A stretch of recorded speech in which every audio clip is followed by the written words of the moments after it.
Was there an Adam? Was there an Eve? Or did we evolve from what we conceived? Either way, we got what we needed when the sun shone down on the Garden of Eden. On empty here, but we are running, and we will continue to go as long as we possibly can. Any donations would be greatly appreciated. They would be helpful. John Steiner, do you want to jump in? John, you got a hand? Wait. Hold on. Gotta unmute you, bro. There you go. I just wanted to ask you, what are your costs for running this every month? And where do they go? And it's so important, but we usually don't think about what it really costs you guys to do what we get to participate in. Okay, so it's about $6 or $7 grand a month, which is bupkis in the foundation world. Wendy, Steve, and Mike and I all get paid a certain amount. I did just buy a laptop, which saved us last week because I didn't have a power cord for my desktop. So basically it's $6 or $7 grand a month, and 99% of it goes just to the people who do it. I do it almost full time, and Mike, Steve, and Wendy are invaluable. And Harvey, I assume that if anybody watching here has any leads that they want to take you to personally, that you wouldn't reject those. No, absolutely. I never reject a lead. I love leads. Okay. Are we on the second half now, Steve? Thank you for that, John. That was a leading question. And Yes. yes, we are on our second half, running ahead, running nearly on empty, but not running blind. Well, we'll be empty November 1st, so anybody can donate, that would be wonderful. We appreciate it. And we did get a good response last time. We don't like to hound people, so or as they say in the world of Yiddish, hakachinik.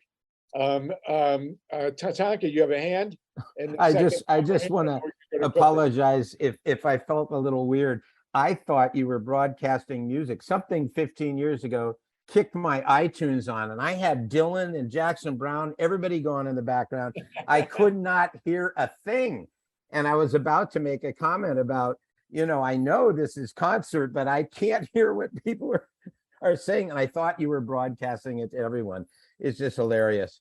I was about to tell my story of how I helped Stephen Stills on an airplane with his sister, Ty Stills. Stephen was one of those guys who just has tremendous hearing loss. And when the only place at times he could drown out the sound of the sound in his head was to catch a late night transcontinental flight and sit next to the engine of the airplane. It would make a noise louder than the noise in his head so he could sleep. I think Beethoven did the same thing when he was writing the symphony. So Clifford, we have a Richard Langworthy. I don't recognize your name. And then we're going to go to Clifford and to Dorothy about the insanity. Hello, am I free to talk? Yes, go ahead, real quick. Hi, my name is Richard Langworthy. Greetings from the United Kingdom.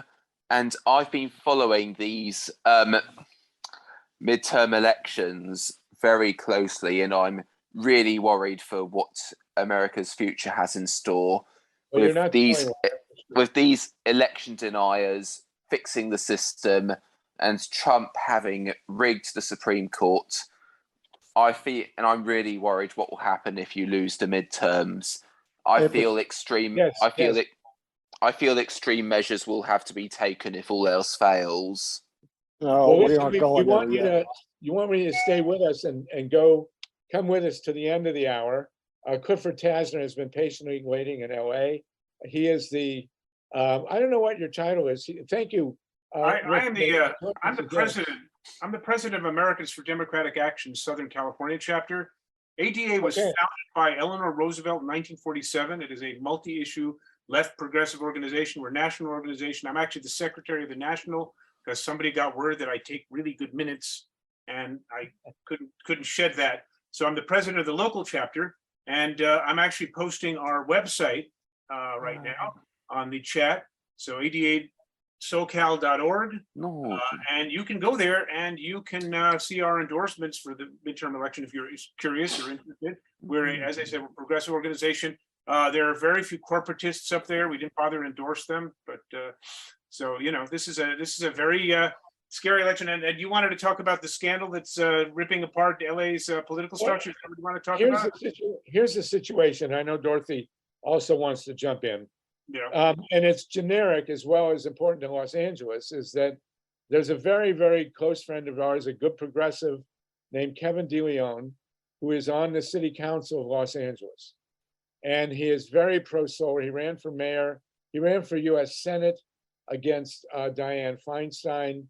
I've met him a number of times. And Clifford, if you'll explain the situation, and Dorothy will jump in. I think everybody will find it of interest because Kevin himself is an important character in LA, in California politics, and it's a generically revealing situation. So go ahead if you would, please. So yeah, so basically about a year ago, there was a private conversation of 4 very prominent Latino leaders in Los Angeles. Nuri Martinez, who was then the president of the city council. And this is a city where our city council is designed where it's more powerful than the mayor. There are other cities where the mayor is sort of more like a king. This is not one of them. The mayor kind of has to go along with what the city council does. So in a sense, she was really LA's politically most powerful person. She was with Ron Herrera, who is the head of the County Federation of Labor, and also with Kevin DeLeon and Gil Cedillo, who are both long-term, great history of activism, Latino activism, but progressive activism. And they're both city councilmen. And Nuri Martinez unleashed a torrent of incredibly racist, homophobic invective. She, called the African-American child of a gay city councilman. First, she referred to him in a negative term, and then she referred to the child as a little monkey who deserved to have a beatdown for the way a 2 or 3-year-old child was having fun on a parade float, and it irked her. She managed to sneak in some comments about Jewish people, about Armenians. It was just, she unleashed this, and the others participated. At no point in the conversation did one of them say, well, Nuri, that's a little much, or maybe racist much, or, just any kind of, I find myself sometimes in racist, I'll find myself in the company of somebody who's racist, and I, sometimes I don't want to be like, get indignant and storm out, but I'll say, hey, it's really funny, but the words that are coming out of your mouth, it's the funniest thing. They make you sound like a racist. I know you're not a racist, but these words sound very racist to me, or homophobic or whatever. And my dog is very upset about it too. She's in the background, quite indignant about the whole thing. But in any case, she said they said horrible things about Oaxacan people, the indigenous people of the one state of Mexico that has the largest indigenous population. Horrible things about these people. A lot of them are not Spanish speakers. They are Mexican by origin in terms of the country they were born in, but they really have been here. They predate the Spanish, and so she's an all opportunity offender, and so she has stepped down. Ron Herrera of the County Federation of Labor has stepped down. Kevin DeLeon and Gil Cedillo have not stepped down yet. There is some sense that someone affiliated with the campaign of Rick Caruso, who is the conservative, just only was a Republican just recently, but running in a city that's about 85% Democratic. He became a Democrat. He's a billionaire developer, conservative billionaire developer, who's running for mayor and spending $60 million of his own dollars to try to buy this seat. And there's some sense that this was released to help him. And certainly it gives him an opportunity to ride in on a white horse and say, oh, I'm the only one who, LA is broken and you can't elect a politician to solve these problems. Have me come in and I'll solve all these problems in the most corporate Republican way I possibly can. So, so as of yet, Kevin DeLeon and Gil Cedillo have not stepped down. Joe Biden has asked them to step down. I really have a warm spot in my heart for Kevin. I worked very hard to try to get him elected to the Senate. It would have been a vast improvement over Dianne Feinstein, who's been an incredible, woeful disappointment to Californians for many, many, many years as a conservative Democrat who was usually voting with the Republicans, even voted with President Trump more than any other Democrat on various issues. So it would have been nice. I like Kevin. I've spent time with him. I've talked to him. I think he has a good heart. At the same time, during the conversation, he complained about the African Americans who there to be 25 of them, and they sound like 250 of them, rather than us very, very polite Latinos. And I guess the most important thing about this is this wasn't just a group of people in a room saying abusive and inappropriate things to each other in private. This was a group of very powerful leaders getting involved in trying to carve up the city in terms of the redistricting process in a way that would benefit them and hurt those that they perceive to be their political enemies. The African Americans on the city council, the progressives on the city council. They managed to draw district lines that took Nithya Rahman, who was a Bernie-crat, who was a leftist, who got elected to the city council, and they moved her to a district that is only barely has any of her own constituency in. They divided up Koreatown because they did not want the Oaxacans, who are largely renters, to be a unified force, because the renters will support Nithya because Nithya is taking on the developers, and the developers are largely funding a lot of these people. Gil Cedillo lost his own race in the city council. He's going to be leaving very shortly to a progressive Eunices Hernandez, because he has had a relationship, a cozy relationship with developers, and they've gentrified so much of a district that is largely poor working class Latino people. And so, this was powerful people in a room beyond just the racism involved. This was powerful people conspiring to draw districts in a way that would take power away from other people and consolidate their power. So that's really, for me, the issue, Well, the question becomes, what do we do about this when someone we really like and trust and has a great progressive history is caught in this net? Dorothy Reik, you're a close friend of Kevin's, a big supporter. And I hope this is of interest to people. This is not just a Los Angeles issue. This is a bigger deal. And, LA is... So what's going on? We to become the first Solartopia. I don't know where that noise is coming from, but... All right, so we have a problem in Los Angeles in that the Latinos represent half of the population in Los Angeles, and they have nowhere near the representation on the city council that they would be entitled to by the fact that they have 50% of the population here. So this was a meeting to talk about that. Because of the tone that Nuri set, it became really upsetting. You have to remember that Kevin was new to the city council. Kevin did not vote for Nuri. All these people who want him to resign, they knew who Nuri was, and they voted for her anyway. Because the stuff that she was saying in that meeting, she said stuff like that for many years. Nuri is Kevin's boss.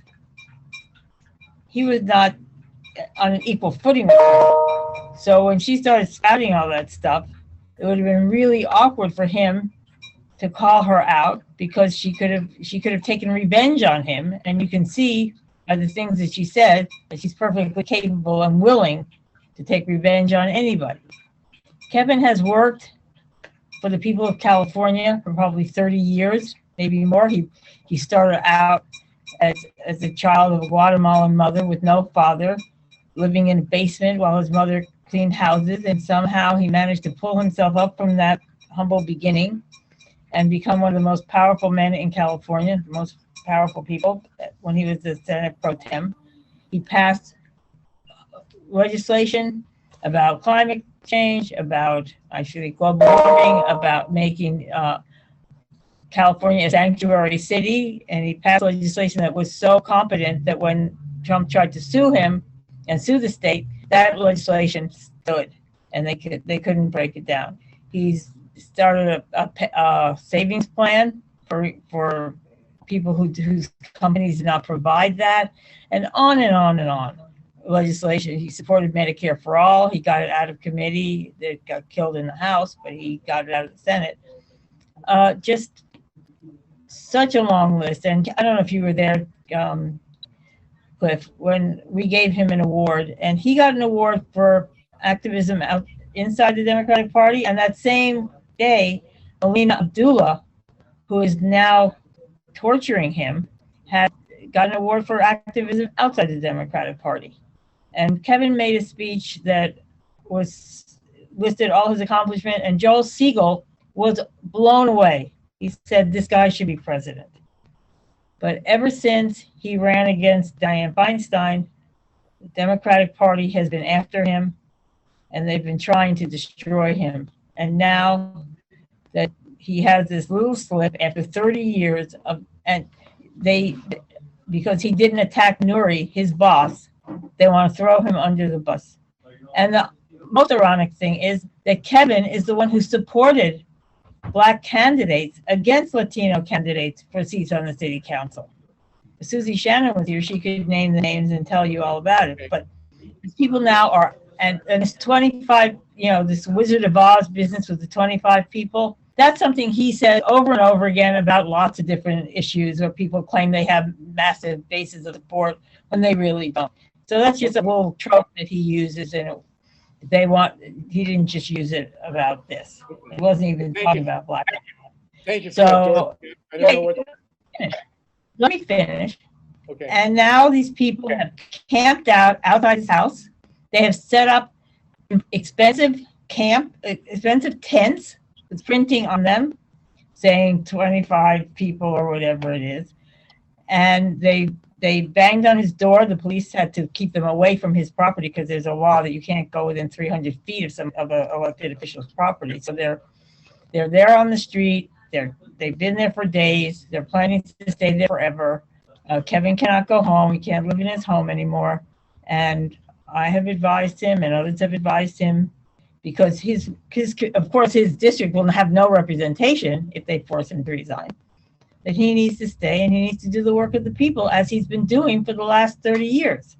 And I'm sorry if he didn't jump up and run out of the room, but sometimes that's not what happens. They're trying to get the redistricting to where Latino people had the representation that they deserve. And I'm unfortunate that Nuri is probably a racist, but certainly Kevin is not a racist, and everybody who knows him knows that very well. Well, the whole thing smacks to me as a purge, but thank you for that, Dorothy. You know him very well.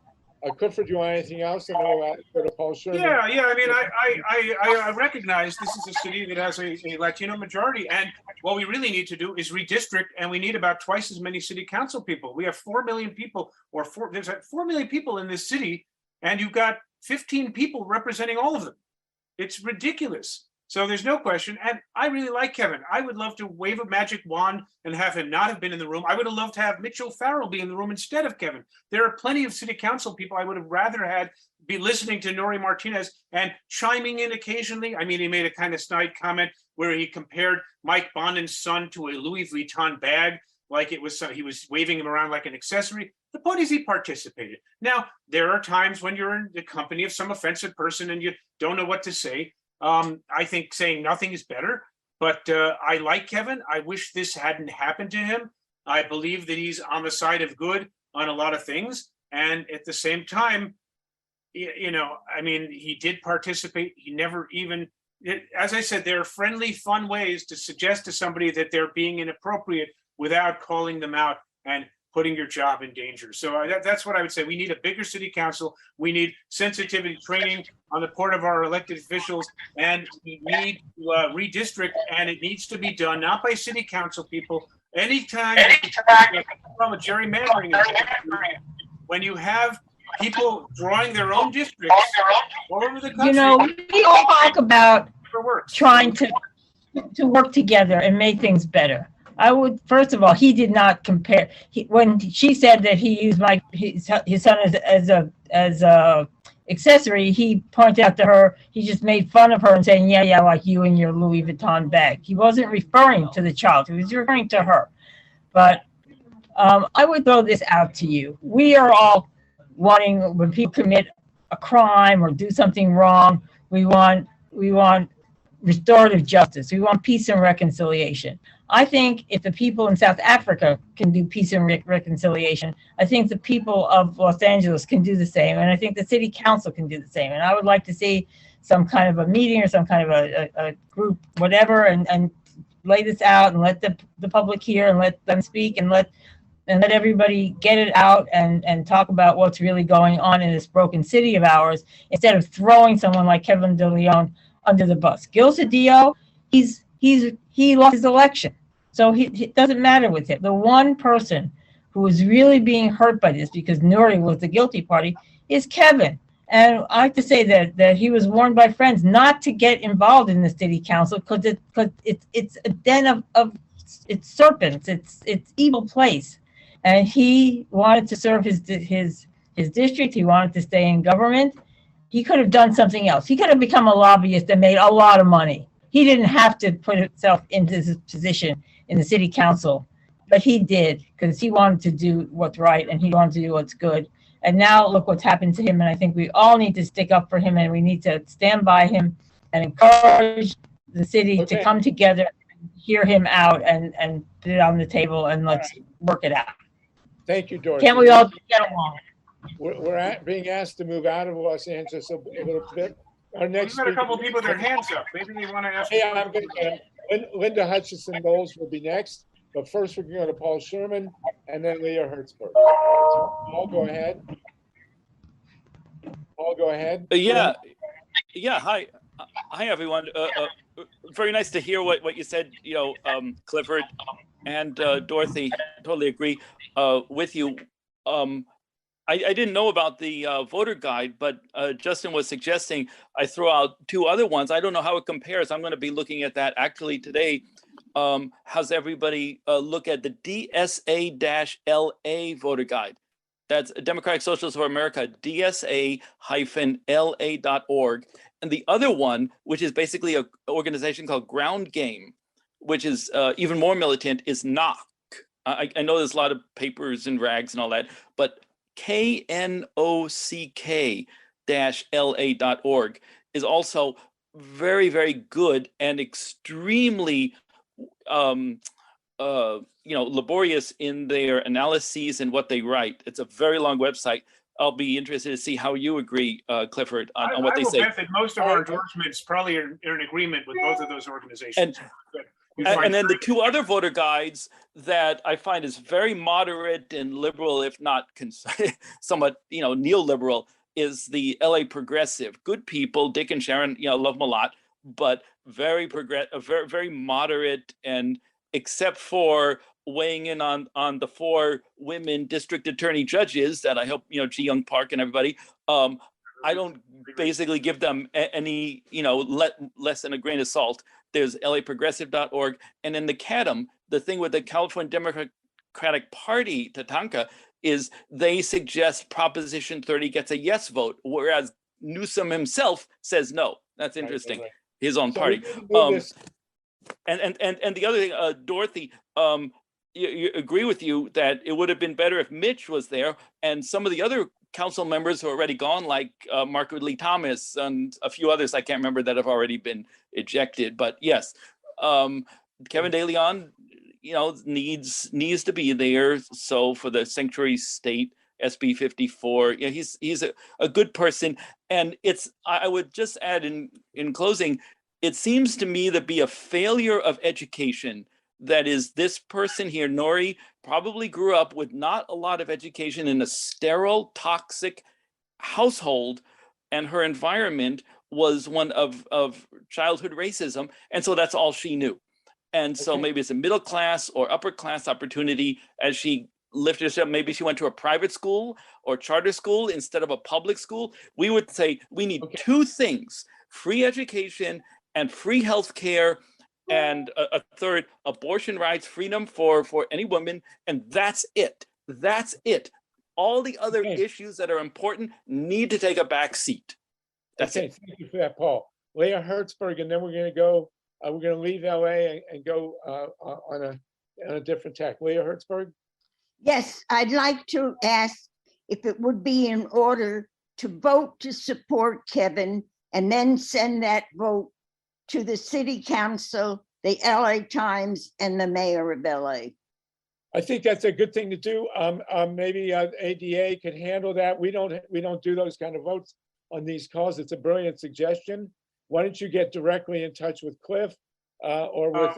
We've already issued a statement about it, and we do recognize our board does want everybody to step down. Sorry, we love Kevin, but this he was, I mean, you could say, well, lots of other people watched Nori Martinez say racist stuff and never said anything about it, and they weren't caught. And generally, somebody gets caught, we don't not punish them because other people have gotten away with the same thing. So we issued a statement, but really what we're talking about is what's more important is that what LA needs is an objective, nonpartisan redistricting process. Clifford, thank you so much. You've made a very, very excellent presentation. We don't need to hear it again.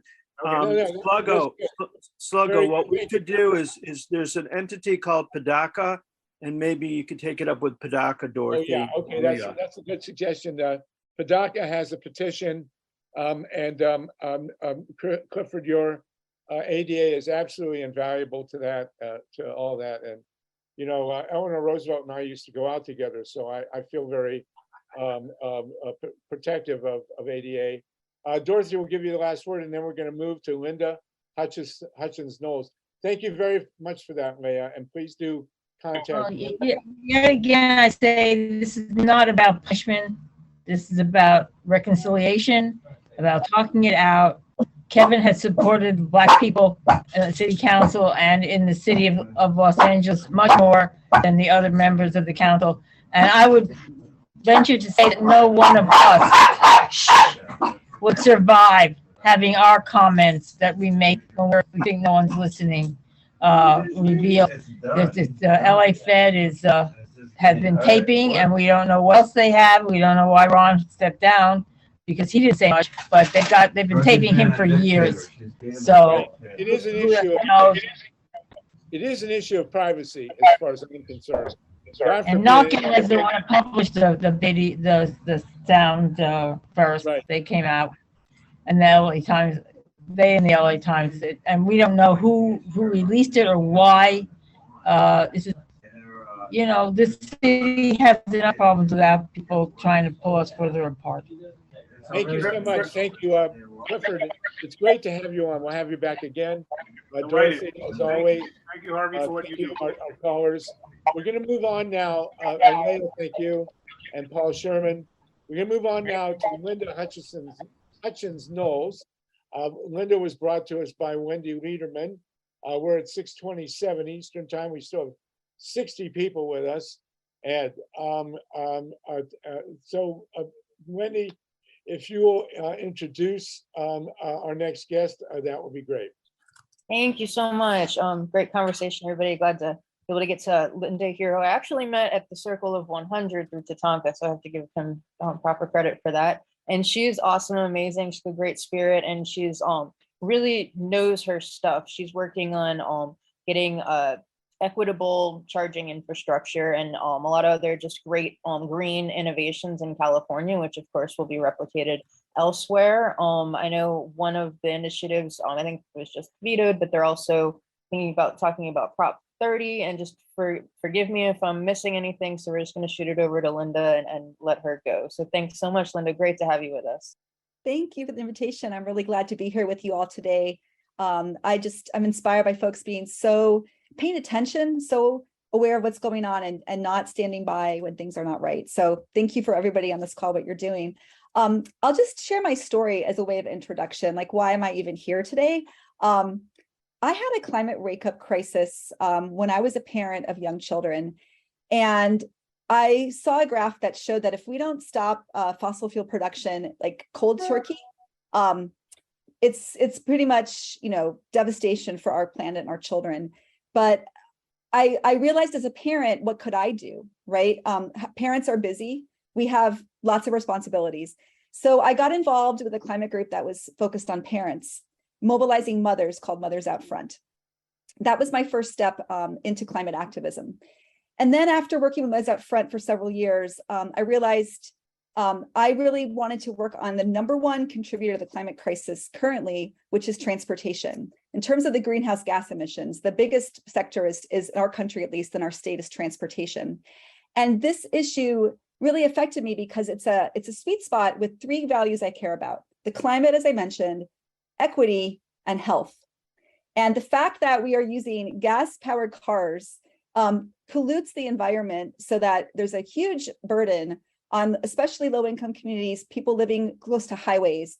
The transportation emissions are literally killing people. There's studies showing how many people who are dying due to lack of access to clean air. And the climate is boiling, and there's no equity in terms of who can afford to drive the cleanest cars and the most cost-effective cars to drive. So that all brings me to the fact that I've joined a coalition that I'm so excited about. It's called the EV Charging for All Coalition. And the name pretty much says it. We want to support access to EV charging for all residents in California and beyond. We began this work in California, and we have some folks in our coalition that are working to bring this to other states. And what we do in California is often the model for other states. So what we do is really important. What we are trying to focus on is building codes. This may sound boring. It may sound, oh, building codes, but I want to tell you about cold water flats. And I'm wondering if anyone just has had experience with cold water flats. Does anyone know what I'm referring to? Is this a foreign concept to folks? I see Tanaka, you do know, that's great. For those who don't know, up until the 1960s in our country, people living in low-income housing often did not have hot water.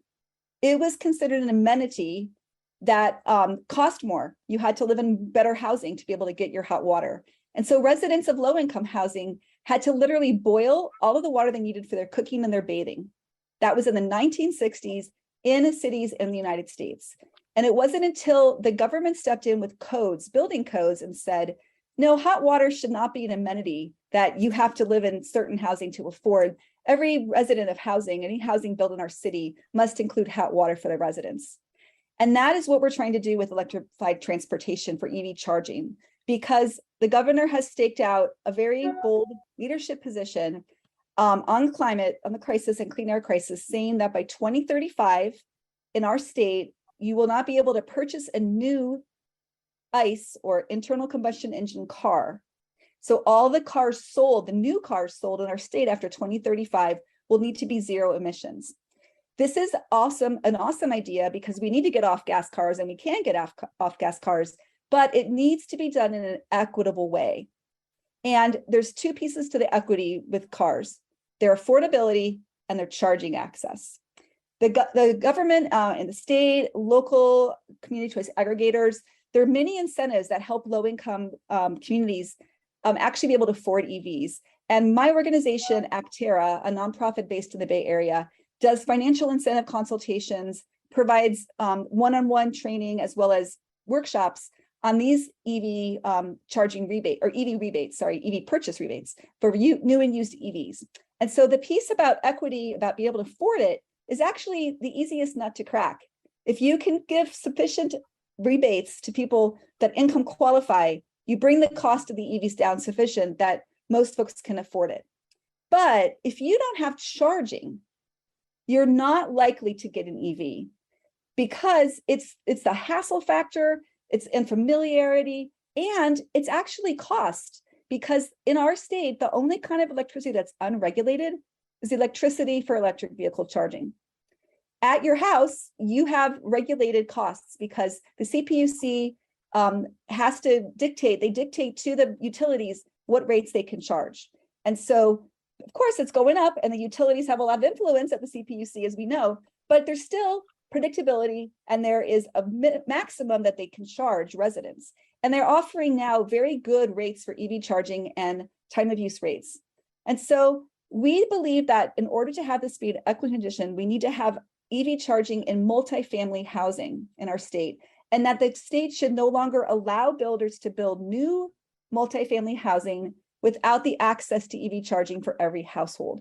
And so, as Wendy mentioned, we did have a bill, and I am so proud of this bill. Our coalition really came up with this idea. We found a fantastic author in Senator Ben Allen. He was a real champion on this, and his staff are phenomenal.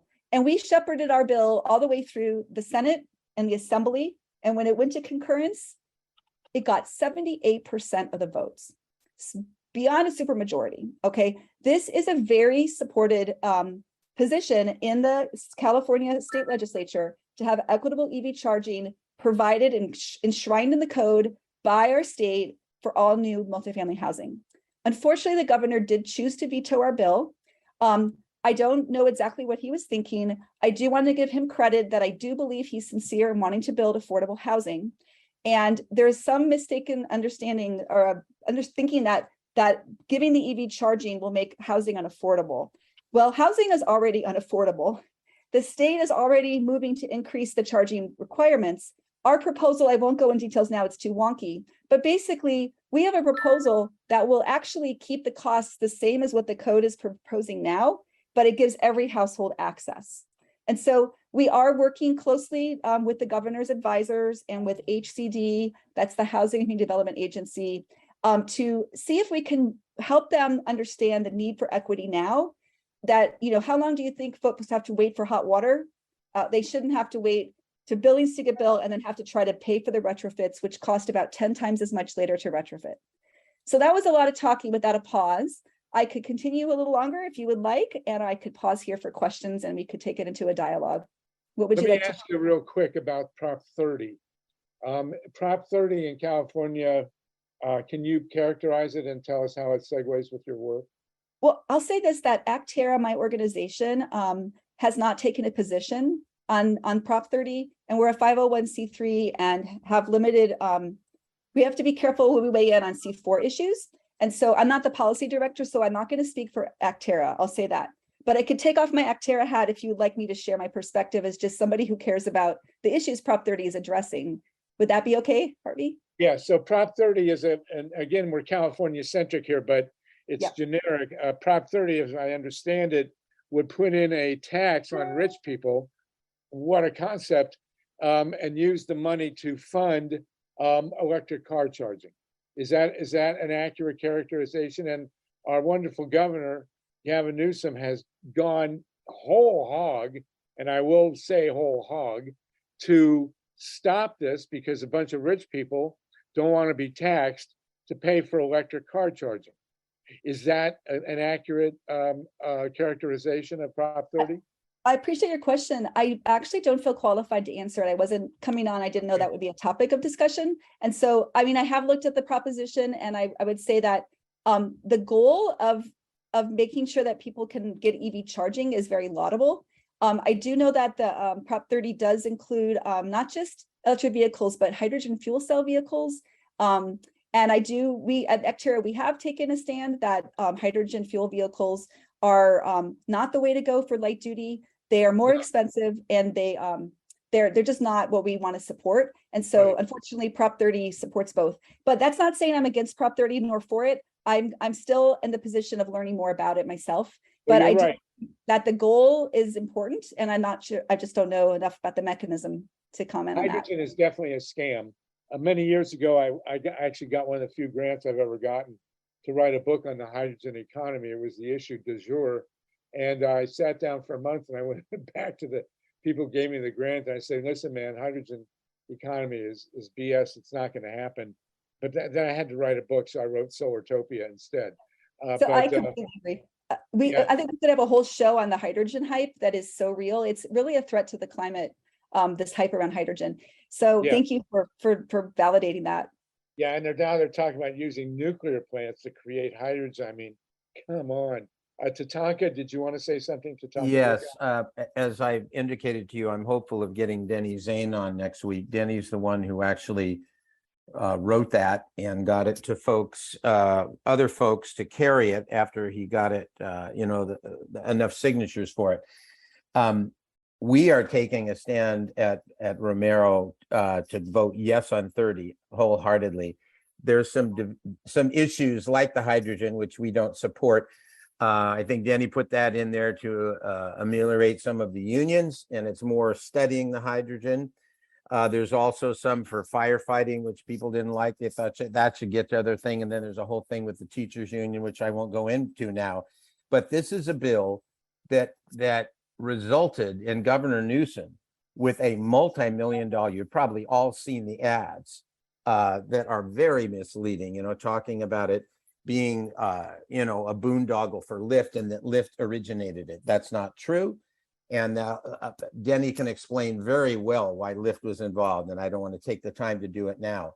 But I think it's because just what you said, everyone earning over 2 million a year will be hit with a 1.75% tax above that. It's chump change.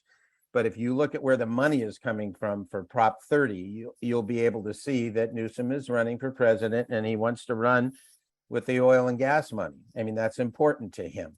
He's done a lot of good things, but that issue I totally disagree with. It's very important. This will provide billions of dollars going for charging stations, for all the things that we need to make it sustainable over the next 10 or 20 years. It's a very important bill. And I'm just so upset at the governor in the last minute just coming out on that position. But if we can have Denny on next week and give him, I do want to 15 mention, minutes. you mentioned next week, we will have Congressperson, U.S. Representative Jaimie Raskin. Next week, he is scheduled in, Jaimie Raskin, from the January 6th committee, and also Jim Garrison from.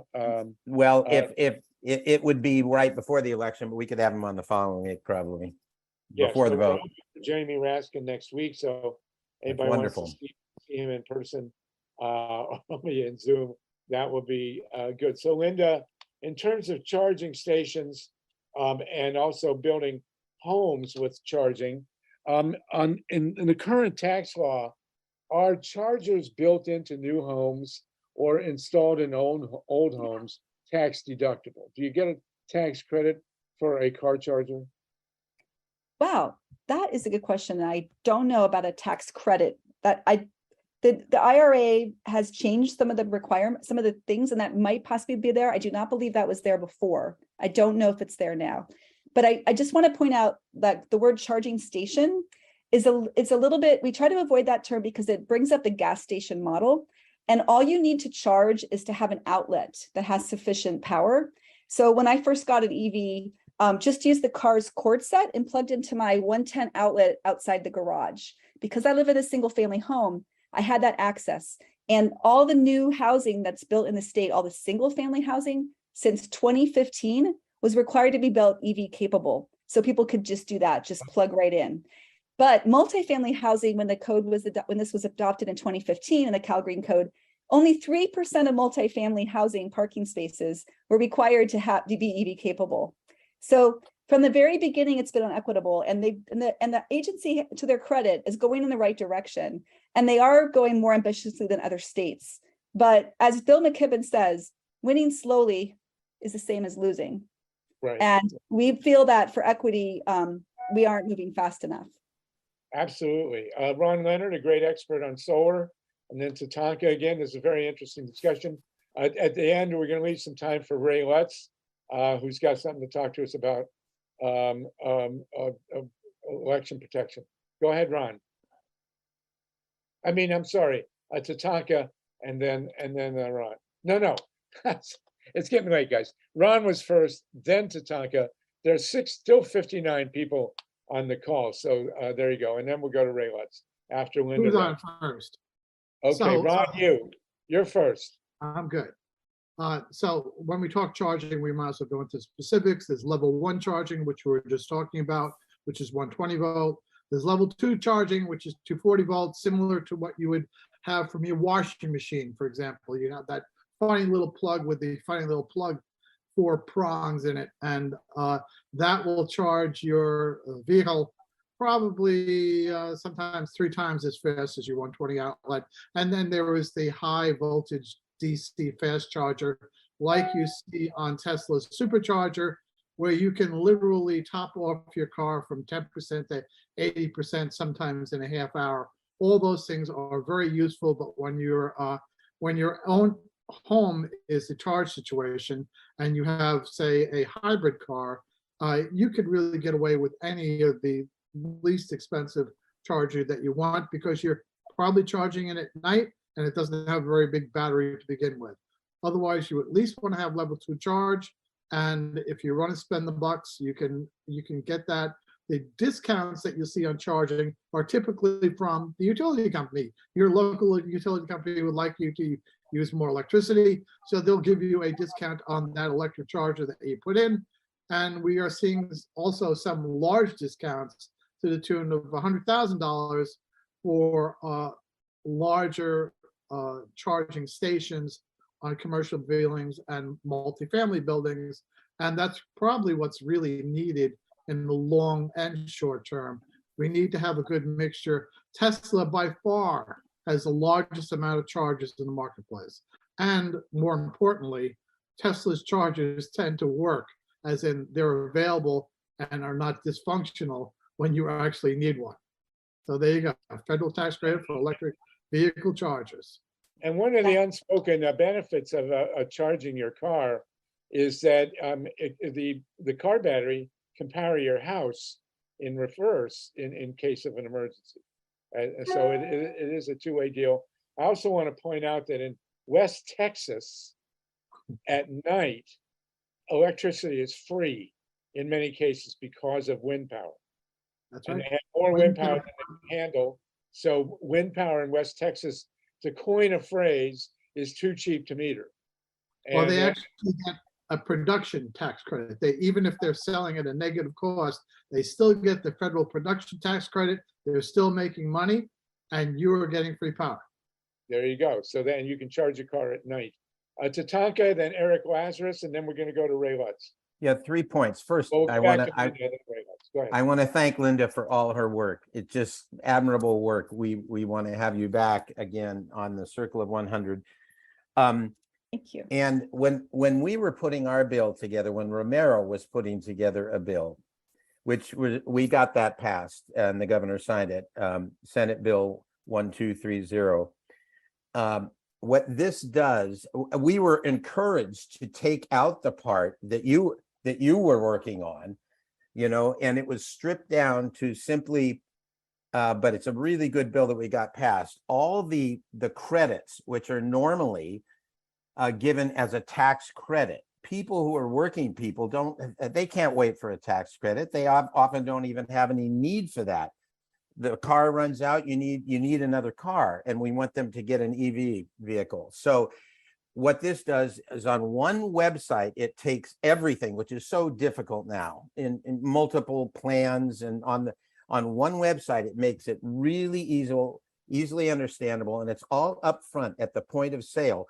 And every car dealer will add up, depending on your income situation, and you can get from 10 to 15 to 20, up to a little over $30,000, depending on your income situation. And that check is cut to the dealer. And then you might be left, in some cases, with $10,000 or $15,000 to buy a brand new electric vehicle, which makes it totally affordable, like basically no money per month for a while. So, but the issue of the charging stations, when we went to the California Air Resources Board, when we realized that, of course, the infrastructure in low-income areas, in the total infrastructure, including the internet infrastructure, is so poor, it's a huge financial issue. And they just, I remember the board member asking the staff member, well, what are we going to do about this? They had not a clue, really. They're used to dealing with the upper middle income class, because those are the people with the lobbyists and all that, the people with the Teslas. And so they said, well, we can study it for a couple of years and come up with a plan. That's totally unacceptable. So Sarah Nelson brought it back and said, that's the bill, one of the bills that Romero is writing for next year. We have to figure out a way to fund that. And we are working together with Linda and others who are trying to get at the same thing. We may divvy it up, but it has to be solved, because otherwise it's not practical. Okay, Eric, Ron, Wendy, and Linda, and then we'll end it there and go to Ray Lutz, who needs 5 minutes. So Eric, go ahead. Eric Lazarus, are you on mute? Hey, yes, just took me a moment to unmute. Go. I just wanted to quote, well, I won't use his name. I have a friend who spends a lot of time, and a very scientific guy, who agrees with you that hydrogen is overhyped, but does think that there are specialty purposes like long-haul trains, where having electric lines that are that long are a problem. Batteries, could work, but hydrogen may actually be the right solution in very special purpose applications. I just wanted people to be aware that at least one brilliant guy who's looked into it thinks there are specialty applications for hydrogen. I'm Eric. All right, very good. Thank you for that, Eric. Ron and then Wendy. So I wanted to give you just a clarification. When you mentioned, Harvey, that there are trucks like the F-150, the Chevy truck is also available to put power back into your house. It does require that your charger, the little device that you plug in, it will accept the charge backwards into your house. There are a few of them that do that. You will see a lot more. And I believe you'll see approximately 5 new cars, not yet the Tesla, that will enable you to power your house from your car, or even more importantly, give the residents around you a little bit of a break in the times of 100-degree temperatures when you need to prop up the grid. Lots of electric cars will physically do that quickly. Well, I want to power my house from my bicycle, but that's a different There you issue. go. Wendy and then Linda, and then we'll go to Ray Lutz. Thank you so much. I'll be really quick. I just wanted to, and fabulous presentation. Thank you so much. I wanted to bring it back to your initial point about the air pollution, because actually just before you started, she hopped off, but Dr. Carolyn Warren was sitting in with us, and she's a friend of the show. She's actually out in Australia. She's a neuroscientist that studies the effects of air pollution, and she's a climate activist, and more people die from that than anything. So I'll drop her YouTube, her TED Talk in the chat, and Linda, connect with me later and I can connect you with her, because the data behind that could really, really support the work you're doing. Thank you so much. Yeah, you're welcome. Okay, Linda, you want to give us a... I'll just say that, yeah, the clean air is really huge, and we're working, we are partnering with the Coalition for Clean Air, who are helping with these efforts, because the understanding is like, yeah, we have to get off of gas cars right away. I guess the last thing I'll say is for those that are listening in, that if you'd like to get involved with our coalition, we're welcoming new volunteers. We especially welcome people who live in multifamily housing that would like to get electric vehicles, but they're running into barriers of getting the charging. And so you're kind of giving up or just holding out. And so I'm going to read out loud the bit.ly link. It's really simple. There's a little form. You could just reach out to us. It's just bit.ly/EV access, with the EV capitalized and access not. So bit.ly/EV ACC. Yes. Yeah, it's in this chat. Yep. Thank you so much, Linda. You're absolutely great. Much appreciated. We still have 57 people on the call, and we're going to end in about 8 minutes. But we have the great Ray Lutz with us. Ray is a hero of the fight against the San Onofre nuclear plant, and now Ray, you're going to talk to us about messaging, so please go ahead. Well, and yeah. Remember, everybody, next week we have Jaimie Raskin from the January 6th committee, so don't miss that. Go ahead, Ray. Okay, thank you. Yeah, actually, I wanted to talk about auditing elections and how we can deal with the messaging dilemma around that, because right now, if you say I want to audit the election, people think, oh, well, you must be an election denier or a Trump supporter who doesn't believe anything. If you come out and you say the election was okay, of course, then they're going to say, you just didn't look hard enough. So I put in the chat a link to the YouTube that goes over our solution for auditing called Audit Engine. And this actually came out of about in 2006. I was working against Blackwater Worldwide in San Diego, their expansion effort, and they had a hand count of an audit recalling everybody that voted for Blackwater to expand here. And I video recorded, the hand count as they were counting, and I thought, gee, that would be great to have that recording of every ballot. Just take a picture of every ballot so we could double check it. And then I investigated auditing and how much it's done, which is actually quite a bit, but unfortunately it's by the election officials themselves. And they have a tendency to cover up any mistakes they might make because they don't want to, be said that they weren't doing a good job. So they have this sort of problem with reporting mistakes. But at that time, there wasn't enough equipment that made images. And since then, right now, about 93% of the largest counties in the nation now all create ballot images. The issue now is just trying to get to them so that we can audit it. And so, but in 2019, about this time, actually 3 years ago, almost to the day, at the Berkeley election integrity meeting, I announced that we're starting this thing called Audit Engine. I didn't think it would be so hard, but in those 3 years, we worked on it really diligently, and now have a solution that can audit elections. We did in this video that I posted, and if you can't see the link, then go to citizensoversight.org and it'll direct you to the video. But we audited 2 counties in Georgia and 1 more in Wisconsin. And that's what this video and all the reports are about. We also had a case study of 3 Florida counties earlier in the year. We're still trying to get more ballot images. I want to do the one in Georgia where the person, there was something wrong with the QR code. It came up wrong, and the person at first was behind. She got no votes during the main part of the election. It turns out that when they did the recount, she won. But let me give you a case where it would really, really help. In Long Beach, California. You got about 2 minutes. Ray, you got 2 minutes. Thanks. In Long Beach, California, they had a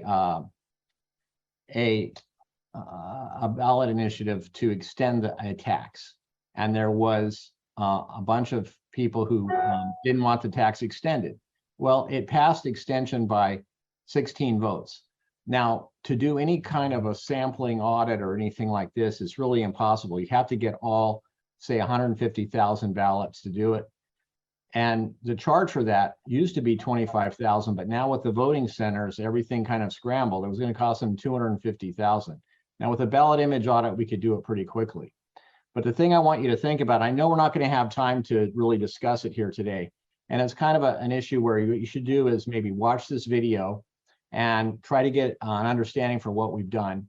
And then maybe in another meeting, we can have a deeper conversation about how to kind of readjust our terminology. Like saying an election denier is kind of a bad word to use, because not because I don't think that they are an election denier, because they are right now, but it's because what happens is they say, well, anybody that audits elections is an election denier.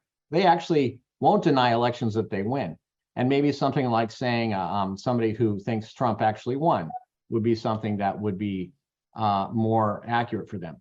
But I think in this meeting and to the level that we can probably process things in this last couple of seconds, go ahead and watch the video and try to understand what we've got here with Audit Engine, and think about how we can use this tool and what is the best way to get the word out so that we can actually make sure that these elections are going to be held properly. So, because here's the thing, I want to make this one more point.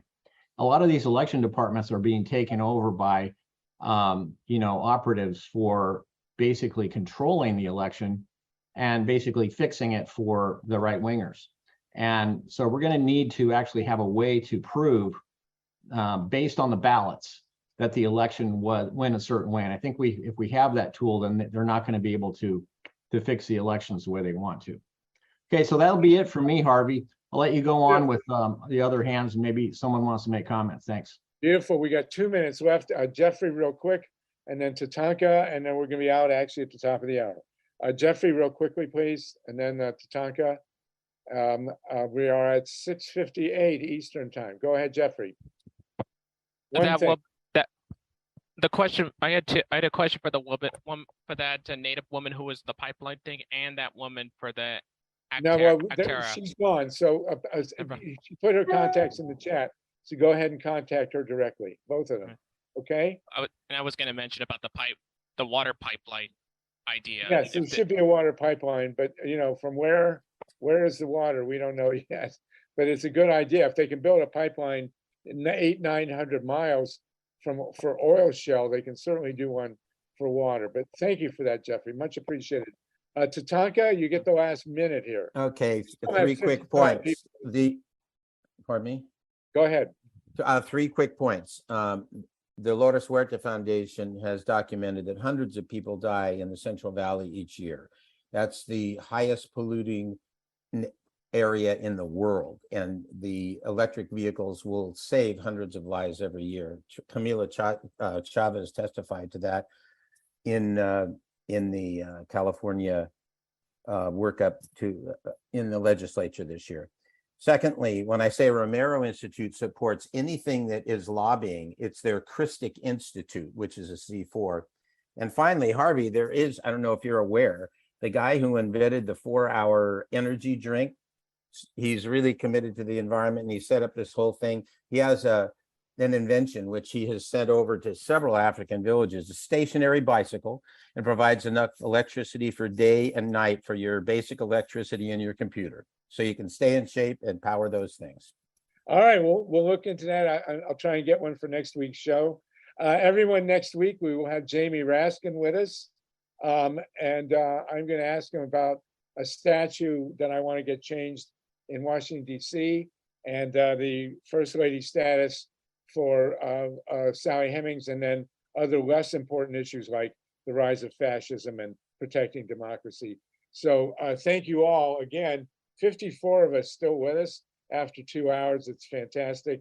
And I got to go see my grandkids. We love you all, and it's very hard to say goodbye, but next week, Jaimie Raskin, we're looking forward to it. Take care, everybody. This is another phenomenal 2 hours. Just incredible. So take care, everybody. We'll see you next week. And Lissa, go blue. Was there an Adam? Was there an Eve? Or did we evolve from what we conceived? Either way, we got what we needed when the sun shone down on a garden of